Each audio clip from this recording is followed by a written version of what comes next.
it's So from So's Real Thoughts. Crome Yellow and I have teamed up to bring you the director series. Every month I'm gonna pick a foreign director that's coming out with the film in that month and kind of brief you on their filmic traits and watch all of their filmography, or the ones that I can get a hold of, and kind of rank them from the worst to the best. And so it's August. The Grandmaster is finally coming out by Wong Kar-wai. The Weinstein Company have acquired it, and now we are finally get to see it in the US. So let's begin. Wong Kar-wai always has these epic forbidden love stories with these nostalgic voiceovers, just reminiscing about the good old days. His color palette and cinematography is just densely rich and completely breathtakingly beautiful. He always shoots on location to create this authenticity, and always has these characters who are lonely and outcasted. And so, these films were very hard to rank, considering that, they're all very unique, they're all incredibly beautifully told. But in this pack of films, these are the worst to the best. So starting off with, naturally, Wong Kar-wai's only US film, My Blueberry Nights, starring Natalie Portman, Norah Jones, Jude Law. There wasn't enough emotional pull to the story. I mean, first of all, why even have Norah Jones in this film? Right off, starting from the bat, it was just not very good. Where'd you come from? Probably because of Norah Jones. Then we have Ashes of Time Redux. I saw the Redux version, and so I thought it was decent. It wasn't very great. Days of Being Wild, which is a nice take, and I really love Leslie Chung's character, but it was decent considering in this bunch of very beautiful films. And then we have Fallen Angels, which I know is a lot of people's favorite, but there's just so many other films. It's very hard to rank these, considering they're all like beautiful. This is one of the stories that stayed with me, but considering that there's so many other ones, this is right in the middle. The Hand is the only short film that I've seen of Wong Kar-wai, which is in the film Euros, which is a compilation of 3 shorts from Wong Kar-wai, Steven Soderbergh, and Michelangelo Antonioni. And honestly, out of the 3, Wong Kar-wai's short film, The Hand, is probably the best one. And it's so nice to finally see a Wong Kar-wai film where the 2 characters get together and get it on, and it's awesome and it's so satisfying, and has this very erotic tone, and that's really nice. And then we have what we're here for, The Grandmaster. It is just completely beautiful. Not only do they showcase one of the best kung fu films out there, and they actually have, very innovative and exciting kung fu moves and fighting scenes, but there's actually a story behind it, and it's so entertaining, so engaging, and it's absolutely probably one of the best martial arts film I've seen ever. How can I ever forget the first time I laid my eyes on Bridget Lin in this blonde wig with the red sunglasses, kind of lurking in the night, and being a total night owl. It was just completely fantastic. And Faye, I love these 2 separate love stories, and Faye Wong, creeping into Tony Leung's apartment and kind of cleaning it up, and just, very reminiscent of Kim Ki-duk's 3 Iron, and having this idea and presence of being invisible is just really fantastic. I loved it. I think it's definitely one of his better films that really sticks with you, especially its 2 distinct stories. 2046. This is completely just eye candy. Apparently it's a loose sequel to The Days of Being Wild and In the Mood for Love. And the number 2046 is very significant in The Mood for Love, because this is when Maggie and Tony, this is their hotel room number where they write their kung fu film.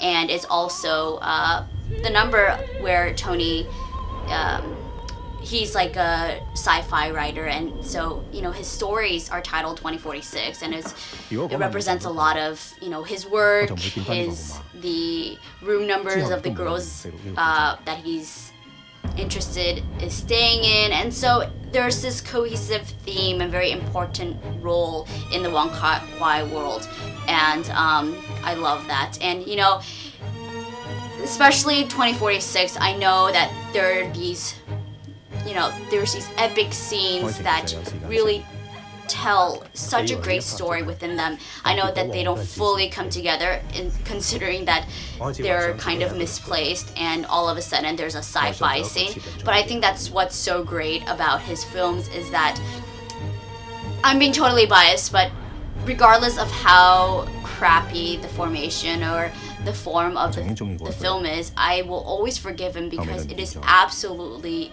stunning just to be in the presence and just witnessing his filmmaking taking place is just out of this world. This is one film that I could totally come back to again and again, and I'd just be completely hypnotized by it over and over. And who could resist the sultry main theme song? I mean, it's absolutely gorgeous. As Tears Go By is Wong Kar-wai's directorial debut and can be easily compared to Scorsese's Mean Streets, as it deals with gangsters and whatnot. But what I found so amazingly refreshing was the fact that it dealt with gangsters and gambling and all these, like, it actually had a story.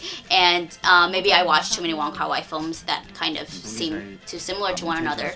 And even though he sticks with his usual lovesick traits, I mean, it does have a very scandalous affair with some incest, gasp. I just thought it was fantastic for its just sheer energy of the story and the characters. They were just supercharged. They were just so much more interesting than what he's usually done thus far. And considering it is his first film, it is an amazing first film, and I definitely recommend everyone to go see it. It is just completely engrossing. Wong Kar-wai making a gangster film, that's insane, and so I really loved it. Happy Together, oh my god, I actually did my senior thesis on this film, and I just thought it was fantastic. I think it's probably the first gay Asian film that I've seen, and Tony Leung and Leslie Chung, like, their characters and their love, and when they came together, it was so seamless. Like, no doubt in my mind did I ever question their authenticity of them actually being gay.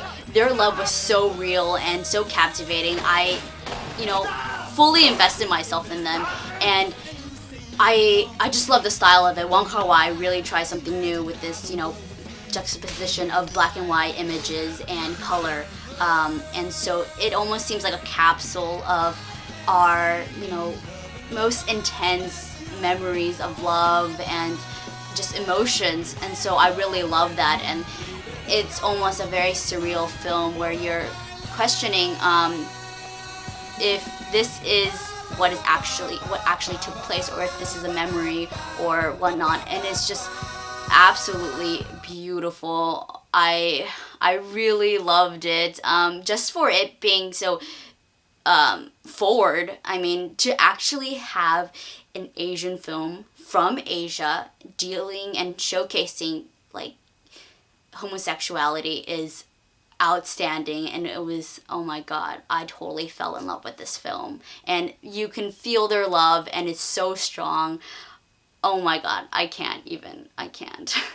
Of course, my favorite Wong Kar-wai film is In the Mood for Love. Not only is the cinematography absolutely perfect, but the actors, the story, the set dressing, the wardrobe, the soundtrack, just everything is absolutely perfect. This is like the one film that I cry to every night if I have time. And,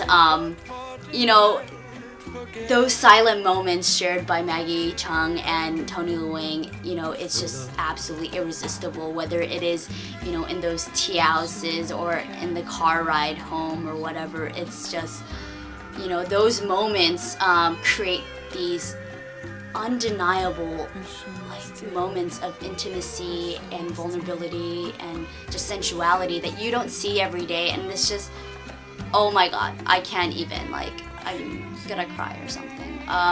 It is absolutely, like, that is filmmaking to its best. And don't tell me that you haven't, you don't think that it's the best film of his, or one of the best film of his, because it is, there's no denying that every aspect of that film is just gorgeous.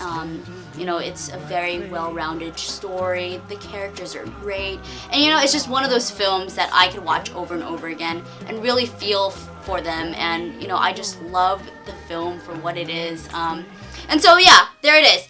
Those are my ranking of Wong Kar-wai's films. It was kind of tough. I don't like ranking any of those films any lower, but I watched those 11 films, and some were great, some were great, some were awesome, some were, yeah, but none of them were horrible besides My Blueberry Nights. Oh my god, I almost like threw up.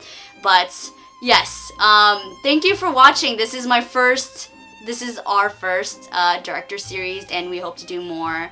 And so definitely check out Crome Yellow. They're awesome. And I hope you come and see my director series for next month, because it's gonna be absolutely crazy. So anyways, thank you for listening. Bye.